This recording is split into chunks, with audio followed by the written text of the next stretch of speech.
آج میری chief minister Sindh سے ملاقات ہوئی تھی اور میں نے اس ملاقات میں جو کے ایم سی امپلائیز کا جو ایک ایشو ہے جس پہ وہ احتجاج بھی کر رہے ہیں کہ 20% الاؤنس جو 18 میں دیا گیا تھا اور 15% جو ریز تھی سیلری کی وہ 19 میں دی گئی تھی، پورے سندھ کو دی گئی تھی، کے ایم سی کے امپلائیز کو نہیں ملی تھی۔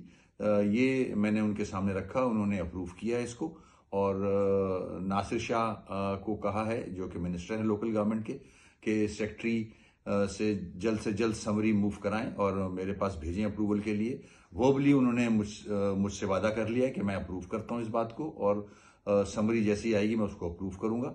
میں ان کا شکریہ بھی ادا کرتا ہوں۔ تو ایک بڑا مسئلہ کے ایم سی امپلائیز کا اللہ کا شکر ہے کہ آج کسی حد تک حل ہو گیا ہے اور میں انتظار کر رہا ہوں کہ جیسے ہی سمری بن کے ان کے پاس جاتی ہے وہ اپروو کریں گے۔ تو یہ ایک بڑا مسئلہ کے ایم سی کا حل ہوا ہے۔